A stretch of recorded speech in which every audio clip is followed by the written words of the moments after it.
Welcome to episode 6 of Solving Puzzles. This has been a review of the 78th Mizmor, combined with insights relative to it that can be gleaned from Yeshayahu, Isaiah 25 through 30. And if you recall, in our last program, we reviewed what Yeshayahu had to say to his people, to Yisrael and to Yehudim. And it was that at this time, it is essential that they open up their doors and their lives to what he referred to as the righteous Goy, as the person from a different ethnicity that is right, who is valid and vindicating. He went on to refer to this individual using the same terminology that Yahweh inspired Solomon to use during the dedication ceremony 3,000 years ago for the house of Yahweh's name. Nakri. It means my observant foreigner. He is speaking to you today. The one that the prophets have spoken has arrived, and he is encouraging you to listen. So we're going to reprise where we have been and then proceed through the 78th Mizmor, now that we understand specifically who it is that Yahweh has called to solve this puzzle, to put all of the pieces that he has presented together for the first time so that his people can understand who he is, what he is offering, and what he is expecting in return for the first time. The text reads, "This is a call to be circumspect, to understand, and to prosper as a result, for the purpose of opening the storehouse and valuing the treasures that are found inside. My people, you should choose to listen and to respond to my Torah teaching and guidance. Please, of your own volition, incline and extend your ears to the words of my mouth, which I will open to convey mashal, proverbs, word pictures that are being formed for you to understand. I will profusely and prolifically pour out riddles to be solved, challenging puzzles to stimulate your thinking, all from long ago." This is Mizmor, lyrics to be sung, Psalm 78, 1 and 2. Profoundly important for Israel today. The revelation that Yahweh provided to his people through his prophets between 2,500 and 2,450 years ago, over that 1,000-year period, have unfortunately been jumbled up by Jews being overtly religious. God gave you every piece of the puzzle. He put them all together for you. He laid them all face out on the table. And by choosing to be religious as opposed to engaging in the relationship, the chosen people have chosen to jumble all of the puzzle pieces up, to disconnect them, to toss them here and there without purpose, without plan. And they have all but obliterated the picture that God painted of himself and of the relationship he wishes to offer us through his Son. And therefore it is time, because there is very little time left, to once again put these pieces back together in their correct places. And to do so, it's more than simply translating the Torah correctly. It's more than just providing commentary on the Torah so that you understand the context in which it was delivered and what was occurring at the time. It's more than just explaining each of the words that are used in that translation so that you have a better perspective on the hues that God is using and the shapes and the tones to convey this essential message to us. It is more than just having an appreciation of how the prophet spoke specifically about these things that must be fulfilled in the Torah. The prophet's providing the timeline so that we might know when the events that are important to you and to Yahweh will transpire. It is by taking the entire puzzle, coming up with the appropriate frame, putting each of the pieces together, each of the components that comprise this marvelous portrait. And then when they're all together, which I was able to do through writing these 35 books that sit behind me, then it's time to share the result, which is what we're doing on these programs. So if you see, Yahweh has said this very clearly, and yet I don't think one person ever has explained it correctly. He began to say that he is going to convey word pictures, mashal, and that he is going to pour out through these word pictures puzzles to be solved, riddles to stimulate our thinking. This is how God chose to communicate with us. And now, for the first time, these riddles have been resolved. This puzzle has been solved. The picture is now available for you to see and appreciate your place in it. Well, that's an extraordinary resolution at an extraordinary time. And he's saying that this puzzle that he provided was offered long ago. But as we have learned, the resolution of it is just happening now. Now, you may question God's approach. Fair enough. You may say that I think that God should have been more direct, simple in his presentation. Some would say a summary version. Give us used to be called Cliff Notes. I don't know if they even exist anymore. Which was, if you didn't have the time to read the whole book, you read the Cliff Notes, and 10% of the time they would spew out all the plot and all the interesting and important things that are being revealed along the way. You were prepared to take the test, but you didn't have the enjoyment of reading the story and allowing the author to take you on a journey through your mind. Yahweh has provided that, but very few people have paid attention to him and viewed it from the proper perspective. So the pieces are all jumbled. And I've had hundreds and hundreds and hundreds of people who have written me and say, come on, you got all these books. Even one of them is too long. I don't have the time for all of this. Why don't you just give me the short version? How many people say that they'll write and say, I don't care about all your books. Just tell me what I want to know.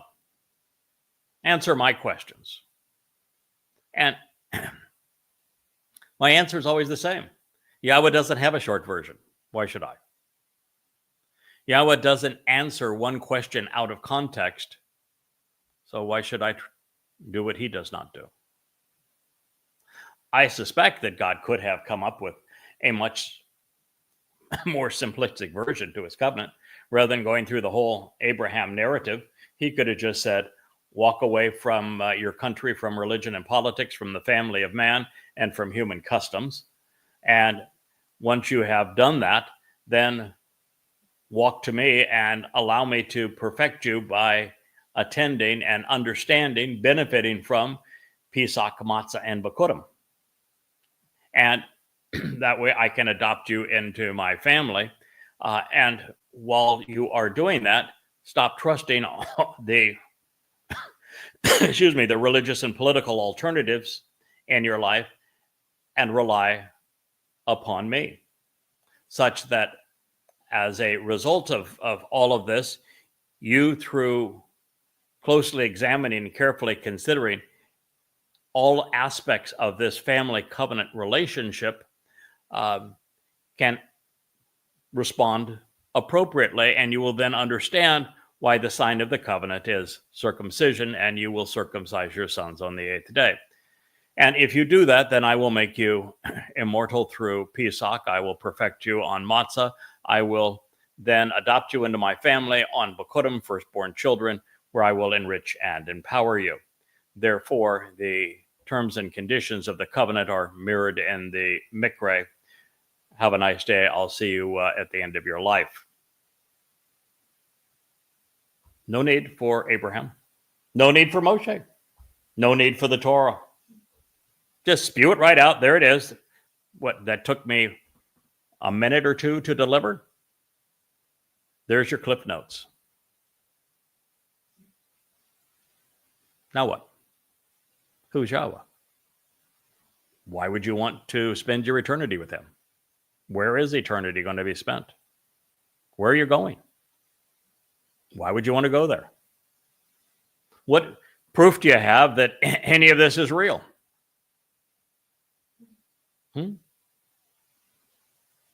How do you trust something you don't understand? How do you participate in something that you don't even know who you're engaging with?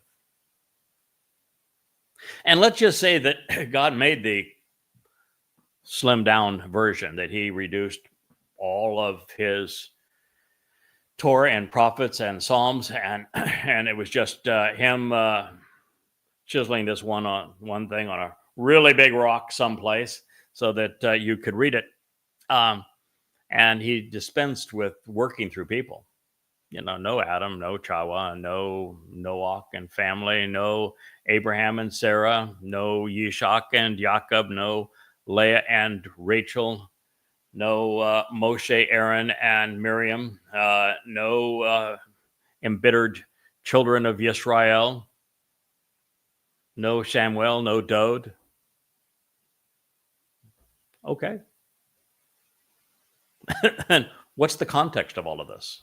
What was the purpose that God created the universe and authored life? If he is going to simply write it in stone and then walk away, what's the purpose? Now, didn't he manifest the purpose by choosing to work through people?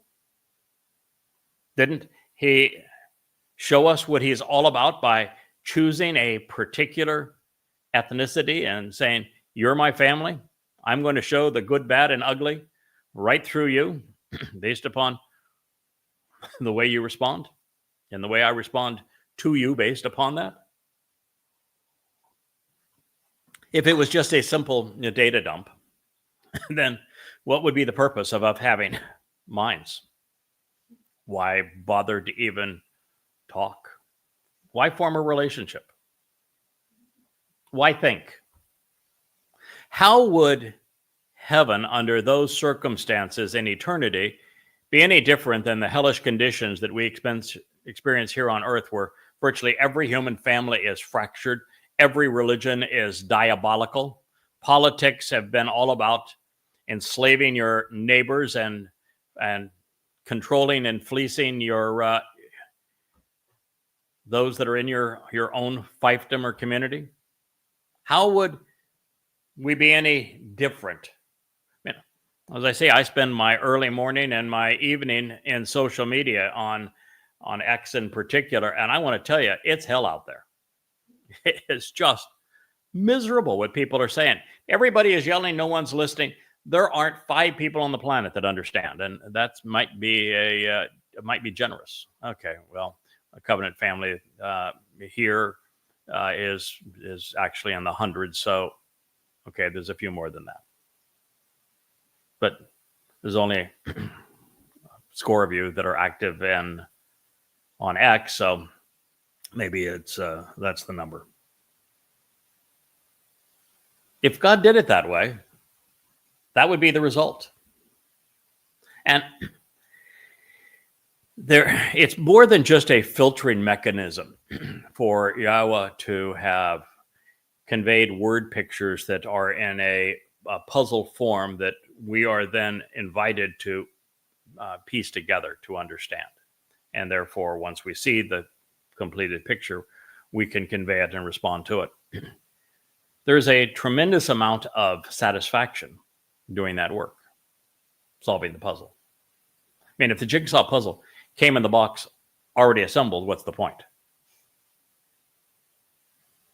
If life was about starting off where you end, what have you gained by going through it? If everybody ends up in the same place, what's the value of work or sacrifice or making a decision to do one thing versus another? And there's also the issue that if God did not make this entire puzzle available, but yet not resolved until now, then the rabbis in particular that have created Judaism and those who have perpetrated the fraud of Christianity and, of course, Islam would not have been able to do so. And what they would have created are lies that are much closer to the truth.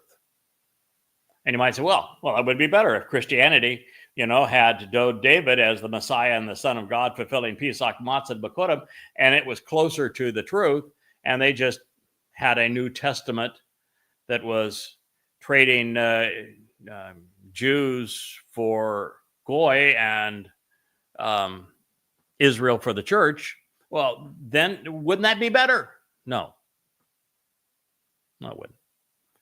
What if in Judaism, rather than having Rabbi Akiva foist another false Messiah on the people with Bar Kokhba and inviting the wrath of Rome, that they had recognized that it was here and he fulfilled Pesach Matzah B'Kurim, but they still erased Yahweh's name and they still denied the fulfillment of, any of the Mikra.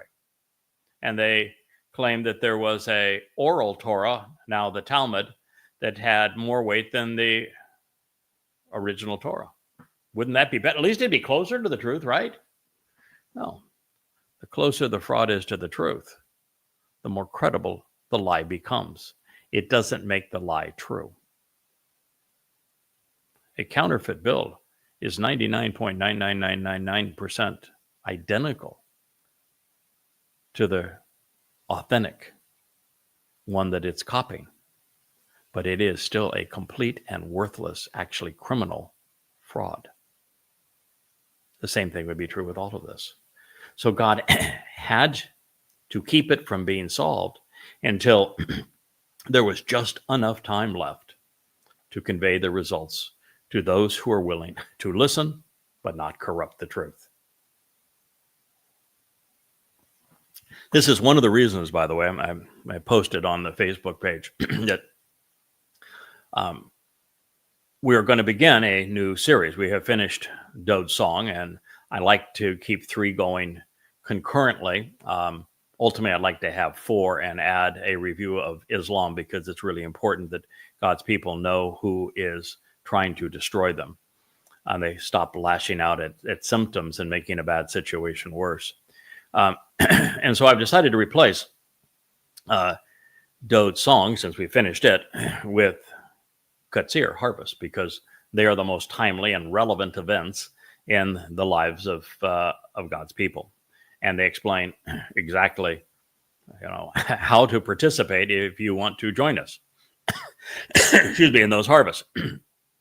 But on the Craig Winn Facebook page, the other thing that I suggested is that on Family Hour tonight, rather than beginning tonight with Katsir Harvest, we could continue to fumigate the hive. And that 70-page document, which destroys those who decided that it would be appropriate to undermine my credibility on behalf of Yahowah, and the role that Yahweh has prophetically pronounced that I should fulfill on behalf of his people, so that they too could speak for God and, well, in their case, for Spirit Mom. That I could continue to fumigate the hive with that 70-page document that destroys the hive with their own words compared to God's words. My hope was just that they've gone dark, and so to move on past that, but I may not be able to do so. Not only because when I look at the last 3 weeks when I have dealt with the hive, the listenership of those shows is anywhere from 4 to 5 times greater than the listenership to shows that I like a lot more, like on Dode's Song. But, or even here, like Solving Riddles, this last one was really good. But, well, that's my preference. Your preference is to understand what really happened in this rebellious mutiny and in this Miriam embittered contentiousness. And in Family Hour, it's my job, at least on that program, to give you what you want or what you think you need and want closure on this. But the reason that we will go there, if we do tonight, is that anytime somebody is close to the truth but yet warps it and causes dissension as a result of doing so, they become a horrible pest as it relates to Yahweh's purpose. And that's specifically what the hive has done. They've taken everything they have learned from me, from everything from transliterations to insights and translations. They've taken it all and then twisted and corrupted it so that they could demean the one that Yahweh chose to deliver this message, which would have a very negative effect on the ultimate outcome, and have decided that they will do anything so that long as they have their own voice and can pretend to be speaking for Spirit Mom. That's exceedingly dangerous, exceedingly counterproductive. And the closer they are to the truth while still corrupting it, while disregarding Yahweh's approach, the more important it becomes to fumigate that approach, whether they are hiding in a hive anymore or they have a new name for themselves, maybe even a new name for their God. So that's one of the reasons why it's important to understand God has not given people a long time to corrupt this presentation. We began just about a month ago speaking directly to you rather than writing another book. Those books are done. They're available to you at yadayah.com. And now it's appropriate that I tell you precisely what God wants you to know so that you can capitalize on the completed puzzle. And there is so little time left now that God's less concerned about those who would corrupt and rearrange the pieces of the puzzle that he has provided for us. So God's going to open his mouth in word pictures, and he will profusely and prolifically pour out riddles to be solved, challenging puzzles to stimulate our thinking from long ago. This is something that actually I've celebrated from the outset of our journey together. Although there was a period of time where I did question Yahweh. This would have to go back now probably 15 or 16 years, where I said, okay, God, I'm beginning to understand how the Mikra serve as the essential points in time to show how you are fulfilling your plan on schedule, and how the first of the Moed Mikra serve to provide the benefits of the covenant. And I'm beginning to see how the story of Abraham delineates the conditions for participation in the covenant, and the Mikra explain the fulfillment and the deliverance of those benefits. So beginning to see how this picture fits together, and ultimately then was able to see how Dode is the centerpiece of all of this, that he is the greater luminary, that he is the Passover lamb, that he is our Messiah, he is the Son of God, he is not only the exemplar of the covenant, it was through his collaborative effort with Dode that Yahweh made the covenant possible. So over time, we began to see all these pieces fit together.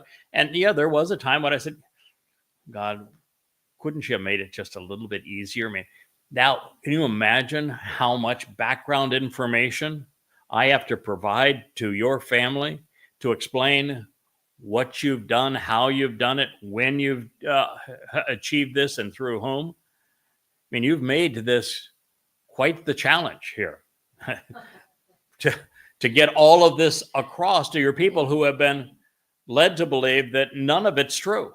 You know, they don't even want to hear your name. They don't want to hear that God has a son. They don't want to hear that the Messiah is Dode. They don't want to hear that their religion is false. They don't want to hear that that Christianity was nothing but a crude counterfeit. They want to hear that stuff. They don't want to hear that they are now less than 2 years away from the time of Jacob's troubles. They don't want to hear that they're going to be abandoned by the United States. They don't want to hear that times are going to get worse for Jews than they were during the Holocaust. They don't want to hear that they're lashing out at symptoms, and by using bullets and bombs against Hamas and Hezbollah, all they've really done is made the situation worse.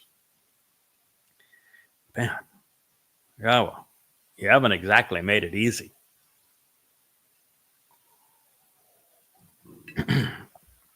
All by design. He doesn't want it to be easy. He wants it to be a filter. He only wants you in his family and home if you're willing to invest the time to learn, if your mind is open and receptive, if you are a thoughtful individual. And then, once you know these things, you're willing to engage and work with him. Well, the bottom line is solving puzzles is rewarding, particularly this one. Now, the pieces to this conundrum have been available, as God said, for a very long time, but unfortunately, they have been mostly kept tucked away and seldom considered. By contrast, we had done the opposite, and after examining every facet of every word from many perspectives, I took the time to arrange them together and then place them where they belong. The picture hidden for millennia is now visible for all to see. But even then, it's instruction after instruction, the terms of what is being offered and the conditions of what is expected, line after line in another language, a little guidance from one location and more teaching from another place. So while there are millions of pieces to this puzzle, there are now a sufficient number of completed sections to it. And I would dare say that sometime in mid to late December, the entire puzzle was completed for the first time. So they're now in position. And if there's something more to be learned, it's more just about shining a light on a certain part of that puzzle to help you have a better focus as to what's going to occur next and how you can be part of the solution. And so the portrait is large, the presentation is extensive, and those who are in a hurry, who want an answer without embarking on this journey, will never see it. Thankfully, Yahweh made it clear enough to me that I could begin each of these series of books by saying, we're going on a long journey of discovery. We're going to journey through time and space using words to come to a place few have ever gone. I didn't say it was going to be quick. I did not say it was going to be easy. And it is not. And God designed it just that way. It may come as a surprise to many, but while God could be matter of fact, he was not. And he actually opposes the ramifications of being completely forthright regarding what he is offering, because it's way too problematic.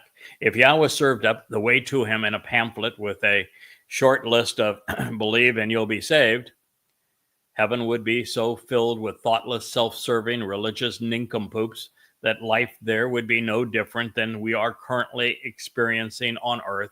And that is not a way that anyone wants to spend their eternity. Therefore, there is a labyrinth. And while the way to Yahweh is straightforward, even in that labyrinth, it has blocked and papered, has been so blocked, I should say, and papered over by countless religious myths, all of which are now framed by grand edifices. There's a lot for us to tear down to plow through that maze. Should a person be lost in one of them, they must find a way out and then be redirected with the proper path laid out before them. When we come to see how all of the pieces, though, nestle together and create this beautiful portrait of our God and witness the picture for the first time, and even better, share it, there is a tremendous sense of accomplishment and satisfaction. Our involvement in determining how everything blends into the whole and then assembling each component, it brings us into the scene itself that we are observing. This is the difference between being tossed the keys, say, of a Ferrari at 16 years old and having worked for a more sensible ride. The Torah, the prophets, and Psalms are filled with chida, riddles to be solved, challenging puzzles to stimulate our thinking, fascinating enigmas to be resolved, hidden insights to be known, questions to be answered, conundrums to be investigated and understood. None of it is particularly difficult. I mean, obviously I did it, so couldn't be that hard, right? But there are a lot of pieces laid out on an exceedingly large table, and retaining the proper perspective while remaining focused on the portrait that is being put together. Well, it was obviously sufficiently difficult that I was the first person to do it in 2,500 years. And now I'm offering it to you for nothing more than the cost of some of your time and the willingness to allow me into your homes and into your lives to share it with you. Now, it is true that I may have been significantly aided and equipped along the way, so that I'm certainly not in a position to brag that I was the first to assemble this puzzle. And I wouldn't brag just because of the fact that as I look through it now, it was so obvious where all the pieces fit together. God told us as clearly as words allow. But in this case, as we learned from Yeshayahu 11, the fact of the matter is that Yahweh wasn't taking any chances this time. He offered his choder, his Nakri, this cold voice at this time, the Bashar Herald, his seven spirits, something he has never done before. There'd be no chance for failure. It is important to know that had Yahweh laid out for us, presenting the covenant as his top priority and then enumerated each requirement, it would have been more of a lecture than a lively conversation. As it is now, we stand beside Abraham with similar choices to make. and we develop a meaningful relationship with God in the process. As God itemized his plan of reconciliation, openly revealing exactly what each of the 7 invitations to be called out and meet represent in our lives, and then stated that they comprise the lone path to him, what incentive would there have been to look any deeper or understand how these things actually are integrated into the conditions of the covenant, or how Yahweh used his beloved son to fulfill them, or used his son's herald to complete them? Wouldn't you want to know more? God could have spoon-fed us all the answers, but without questions to ponder and to resolve, how would we grow through that process? Wouldn't we just stay babies? There would have been no voyage of discovery, no reason to explore, no thrill associated with learning something new. And then what would we do with eternity? Do you think we're just going to sit there on fluffy sofas eating bonbons and looking at the stars? Or are we going to explore them? Yeah, there's only, 400 billion galaxies that average about 400 billion stars apiece, each with a score of planets. Are you just going to say, "Yeah, that one's pretty over there. Well, we'll have another bonbon place"? No. And that's just the big part of the picture. Then there's life to examine, to explore, to enjoy.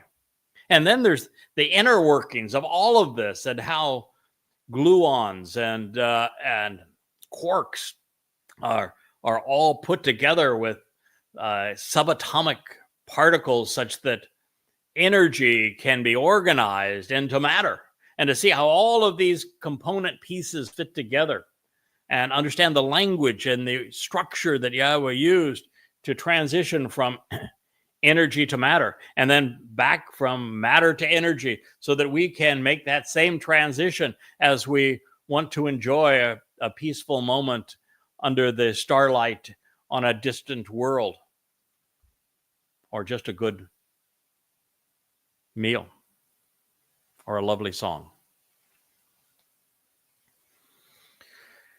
The incentive for looking deeper and understanding is the very essence of what God is looking for in eternity. It's part of the reasons we've done the In the Garden series, so that we can understand what Yahweh did with Adam, because it's what he wants to do with us.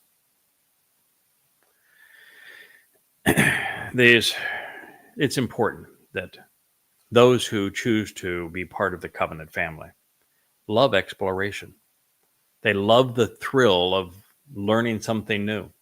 We're going to find out, if we do our continuation of the fumigation of the hive, that one of their great beefs with me is that I've had to correct my books many times. The more I've learned along the way, the more I've realized that things that I've said in the past need to be repositioned one way or another, and different things emphasized. And they say, well, if you were Yahweh's guy, but we're admitting you're Yahweh's guy because we know you're Yahweh's guy, but nonetheless, you wouldn't have taken us through multiple rewrites. What part of learning don't you get? For example, science is a process. It's not an end result. Learning is a process. The more you work at it, the more you learn. The more you learn, the more you know. The more you know, the more you're capable of understanding. The more you understand, you'll look at the things that you knew long ago and say, wow, I've grown a lot since then. If you didn't go through this process, wouldn't you be like the person who never knows, never learns, never goes beyond what they were when they were 4 years old? I love 4-year-olds. But there's a real limit to what a 4-year-old can know, can articulate, can achieve. And so we grow, we mature, we become more than we are. The more we learn, the more we grow, the more we study, the more we understand. And that is the process. And it is the process forever. And if it were not that way, then engaging to know Yahweh better would be a whole lot less fun. So Yahweh could have said that my formula is 6 plus 1, which equates to 7, but then who would have endeavored to figure out what each number represents, or how it applies to each of the candles on the menorah, or each of the 7 Moed Mikre, or each of the 7 epochs of time between the garden or back to the garden, or that man is a carbon-based life form with the atomic number of 6 created on the 6th day, in addition to God, who is one, is his idea of perfection. Now, he could have told us that Adam and Chawah were expelled from the garden in year 0 Yah, and that Noach was born to build the ark in year 1000 Yah. Well, we know that the covenant was confirmed with Abraham in year 2000 Yah, and that Dode was immortalized in the 89th Mizmor, becoming the cornerstone of the covenant home in year 3000 Yah. We, were afforded to figure this out. We were given the chance by God to prove that Satan was wrong. We are worthy of his affection. He was right in creating us. We can aspire to be what he envisioned of us long ago. We can value his words. We can go where they lead. We can learn. We can grow. We can be fun to be with. We can share and build a family together. We can figure this out. We've come to recognize that Dode fulfilled the first 3, Moed Mikre, Pesach, Matzah, and Makotim, and even made the 4th and 5th, Shabua and Teruah, possible in year 4000 Yah, 33 CE. And we know that Yahweh will return with his son on Yom Kippurim in year 6000 Yah, and largely as a result of what Yahweh and Eliah achieve as a result of the sacrifice of the Adamah Parah, and how it prepares this remnant of Yisrael for the family reunion. We know that the day of reconciliations, when Yahweh is going to return, will occur at 6:22 p.m. as the sun sets in Jerusalem on October 2nd, 2033, which is year 6000 Yah, because 33 CE was year 4000 Yah. And we know that is the year because Dode, as Gabriel, God's most capable and competent man, told us precisely when he was going to arrive to fulfill Matzah, Pesach, Matzah, and Bakorim, Chag Matzah, in year 4000 Yah, in his visit with Daniel. And we've done the math.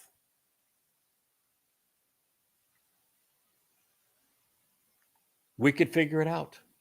He gave us everything we would know to resolve the puzzle, to be ready for his return, to participate in the harvest, to benefit from the sacrifice of the Adamah Parah, to be there, celebrating Yahweh's name and the contributions of our Messiah on the day of reconciliations, so that we are among those who are invited back into the garden on Sukkah.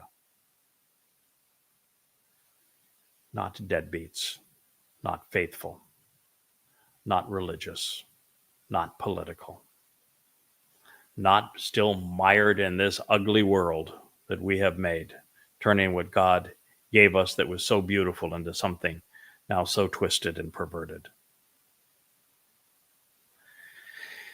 Now, considering these things on a universal scale, we have used even the CMB, the cosmic microwave background radiation from the Big Bang. We recognize that Yahweh coined the term Big Bang 3,000 400 years before man came up with the idea. And we know that relativity, as it was discovered by Albert Einstein, that when we combine these things with the 14 billion year age of the universe, with the 6 days of creation, we recognize that they're exactly the same measure of time. That 6 24-hour days relative to an observer at creation is 16 billion years using the relative clocks, because the CMB is stretched 10 to the 12th power. It's all there for us to figure out. We've been given the tools to solve the puzzle. We can even identify the Berkel impact crater responsible for the rising tide of deep seawater, which instigated the flood, because the Torah gave us the clue that it would be the upwelling of deep seawater, and we were even told where it occurs, and now we can even see the sediment, 12 feet of sediment all the way up through Mesopotamia, turning the Black Sea from freshwater to saltwater at exactly this time, gushing out through the Bosphorus Straits into the Mediterranean. It's all there for us to see exactly where, when, and why. Yahowah presented it to us. He even used the word Hamas to tell us what he was ridding the world of, telling us that this story is also prophetic. We now know that the first three Mikra collectively provide the covenant's benefits, and we know how they were augmented during such that the fourth Moed is now possible. The challenge of solving such enigmas, using the details that God used to paint the larger picture, turning something perplexing into something profound, is mentally stimulating. The joy comes from piecing the clues together to solve the puzzle. It's not unlike the game of dot to dot that I've shared with you in the past. I relished it as a child, where we connect all of the seemingly unrelated points on a page in the proper order, and a picture emerges. After all, what fun would a jigsaw puzzle be, as I shared with you, if you open the box and it was already pre-assembled? You want to be in the business of disassembling it? Had God provided each of us with a perfect copy of his Torah, translated into our favorite language, literally inserting it into our brains for perfect processing and complete recall, we would have been relegated to being programmed robots. It is why one of the arguments that the Hive has used against me is that I took the time to translate the Quran and the book of Ezekiel, which are both satanic tomes, and to explain them as satanic tomes to help save God's people from, of course, being destroyed before they can be saved. And I have not translated the entire Torah, even though I've translated most of the Torah and have written copiously about the things that are the most important aspects of it. And they somehow think that it's simply by rendering the words accurately that people would understand more than they would by focusing on the things that are the most important aspects of this picture and explaining them. God prefers explanations. So God did not plug in a perfect copy of his Torah. I'm not even sure it would have done us any good. And if he had done so, then we would have been relegated without choice. Our lives would have been short-circuited. God would have made a mockery of free will while destroying the relationship that he sought to build. So life is about growing. And growing is about learning. And perhaps that's why Chida and Chaya are related. There is no Chaya, life, salvation, or restoration for those unwilling to Chida, seek the answers to life's questions. It is the reason that students study. It is what drives the scientist to seek answers. It is the mother of invention. It is what fuels progress. It is what shaped this picture that I am sharing with you. As Dode writes the lyrics to this psalm, he now transitions from Yah's perspective to his own, now demonstrating his acceptance of what God has just revealed. Little wonder he would also have enjoyed resolving life's great enigmas. As a matter of fact, he is the centerpiece of this puzzle.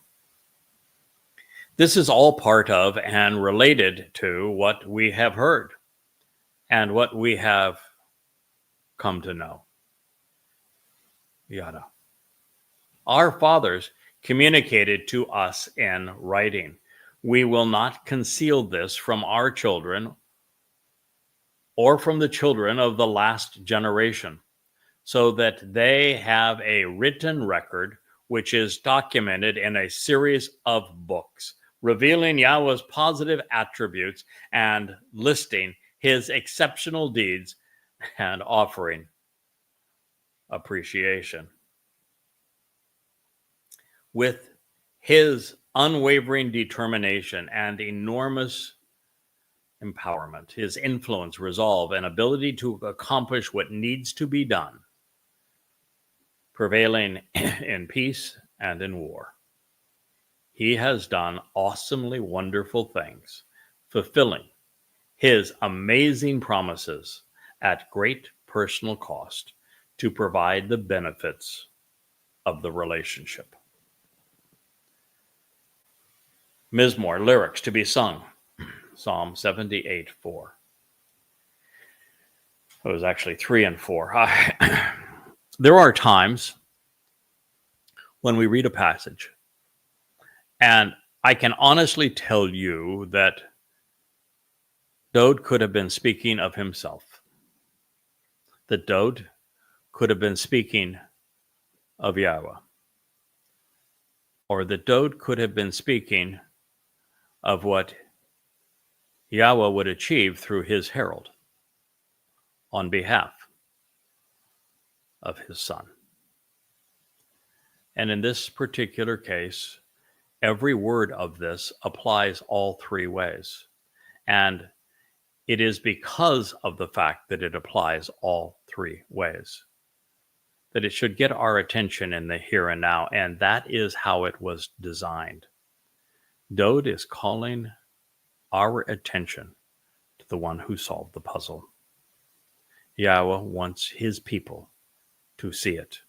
Dode needs his people to see it so that the homecoming on Yom Kippurim is a marvelous success. This is all part of and related to solving the puzzle, appreciating the big picture. It is all part of and related to what we have heard and what we have come to know about Yada, Asher, Shama, Yada. Asher is the word that brought us all together in the first place. It's the first word Dode wrote in his first Mizmor psalm. It is the operative word that brought me into the greatest prophecy ever revealed, which is in 2 Samuel 7, which is all about what Yahweh has and will accomplish through his son, our king, Dode. And here it is used to introduce this thought. It is all part of, it is all related to what we have heard. Shama, Yisrael. Listen, Yisrael, to Yada, so that you can come to know. The reason that Yada was able to put together this puzzle about the relationship and that you should now listen to him is that our fathers communicated to us in writing. La Shafar, La Akanu. Yes, they did. And it was by reading, studying, translating, explaining, being inspired by the words that were scribed by Moshe, Yahusha ben Nun, by Samuel, by Dod himself, by Yashaya, by Yirmiyah, by Hosha, by Chabauk, by Yoel, by Zechariah, by Malachi. That we've been able to assemble the pieces of this puzzle.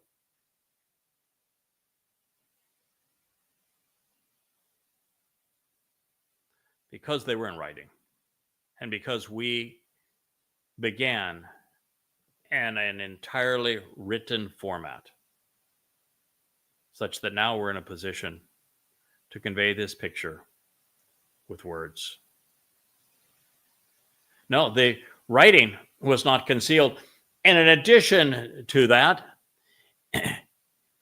it's not just that the writing was not concealed from the children of the last generation, although it was hidden and Dod knew it. He was a prophet from every generation of Israelites, essentially from the time of the last prophet of Malachi, and to a large extent, even from after his son delivered the commencement address at the dedication of Yahweh's home. That from that point on, the big picture was concealed, but it is not now concealed to the children of the last generation, La Dor Akaron. So this puzzle, this word picture that is being resolved by Yada, is being done because he has studied the words that were written down so that it wouldn't be concealed to the last generation, because that is the essence of it. This is now the time when you need to listen and come home, Yisrael, because there are far too few tomorrows. The end is very near. Less than 2 years from the Shabbat harvest. Less than 9 from the Towrah gleaning. Yes, indeed, less than 9 from Dod's return. And so the solution to the puzzle was not concealed from the children of the last generation. And that is so that they would have a written record which is documented in a series of books. I present the books.